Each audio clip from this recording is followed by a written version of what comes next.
Hello and welcome to the fourth in the key media concepts, media representations, how people, things and place are shown in the media. So what do we mean when we talk about media representations? We're talking about how media, the different types of media, represent groups, communities, experiences, ideas or topics, okay? And usually it's from a particular ideological or value perspective. Okay, so whoever is creating that are putting their thoughts and understandings into what they're creating. Okay, and when we examine it, rather than examining media representations as simply reflecting or mirroring reality, we examine how media representations serve to represent or actually create a new reality. Okay, so what's really happening in the world isn't always necessarily represented by media outlets. Okay, keep that in mind, because whoever is creating that media, they have all their own experiences coming in. Okay, so firstly, we're going to look at selection and omission.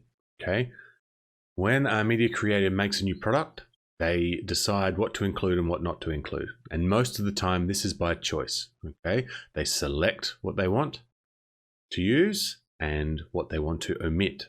So by omitting, they're not including it.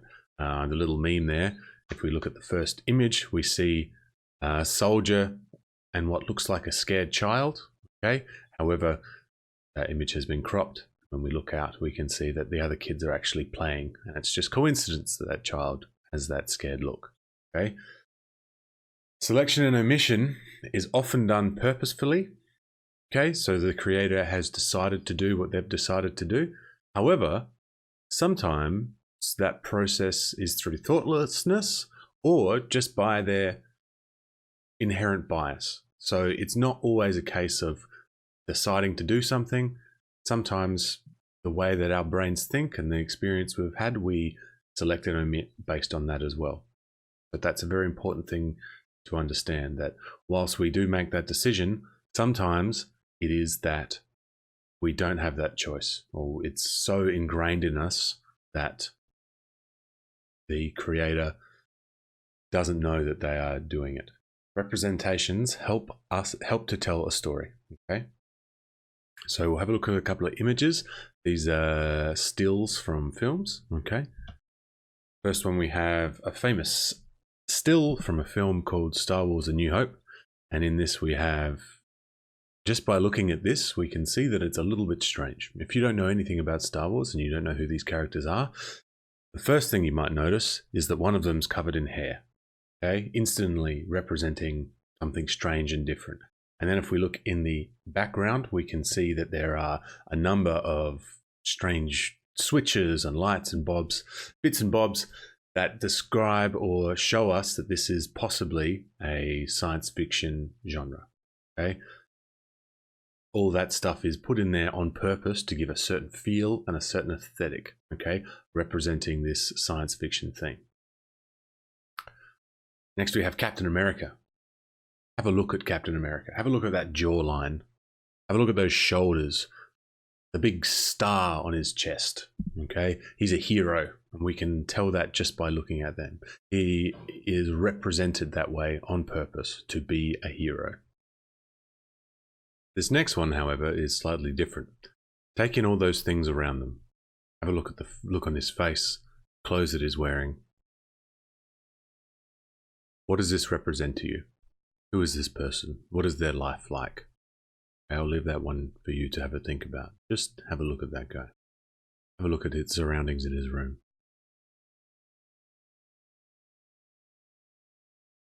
So, what are we using? We're using codes and conventions. We use codes and conventions to help us tell the story. And remember, codes are the pieces. Think of it like Lego. So codes are the pieces of Lego, and the conventions are the way we put them together. Okay, so we might use very, very similar codes. Camera angles, lighting, direction, mise en scène, all those things. But the way we put them together changes what we see. Very important. Always remember that. All things use codes. The conventions change in the way we do them. So let's take a look. Now this is easy, and I know it's easy, and I'm being unfair by making this so easy, but our man, their man, President Donald Trump. This is not a lovely photo of President Donald Trump. In fact, it's a very bad photo of Donald. The codes used here to do with angle, timing, facial expression, mise en scène. We have what's around him. Okay.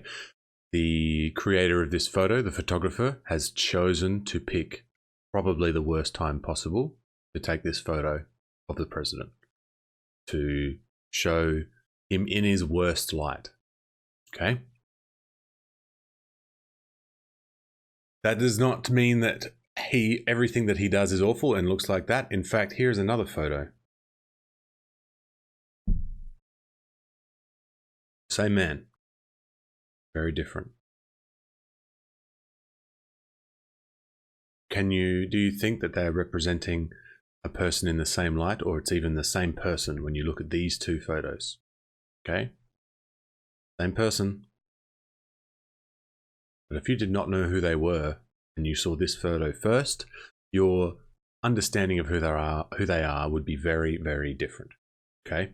So the way people use codes, the conventional way that they use codes can change how someone is represented. All right. Now we're going to look at one other little section, the male gaze. Right. Now, this is a term that actually, I've got a slide for it. The gaze is a term that describes how viewers engage with visual media. Really? Is it gone already? Please stand by. My dog is really cute, but really annoying. And one last little thing we're going to look at is the male gaze. There are a huge amount of facets we can look at when we're looking at representation. But in our society, one of the major ones we want to look at is the male gaze and the importance of that in current media and in past media. So the gaze is a term that describes how viewers engage with visual media. It started in film theory and criticism in the 1970s. The gaze refers to how we look at visual representations. These include advertisements, television, programs, and cinema. And the idea is that majority of media was created, maybe not so now, by men with men in mind. Okay, so that it is entertaining for men and therefore will be entertaining for women. It is a big leap in logic, but that's the main idea. This can be seen easily when we look at video games and how women are represented in video games, such as ridiculous female armor. Now, the character here is a warrior and is wearing armor. Now, the armor there does not look like it could defend against almost anything. And this is because it's been created with the male gaze in mind. Okay? It's not about functionality, it's about looking nice. You could also have a look at this little image here. What if all the male characters posed like the female one? And just how ridiculous that looks. That has been done on purpose,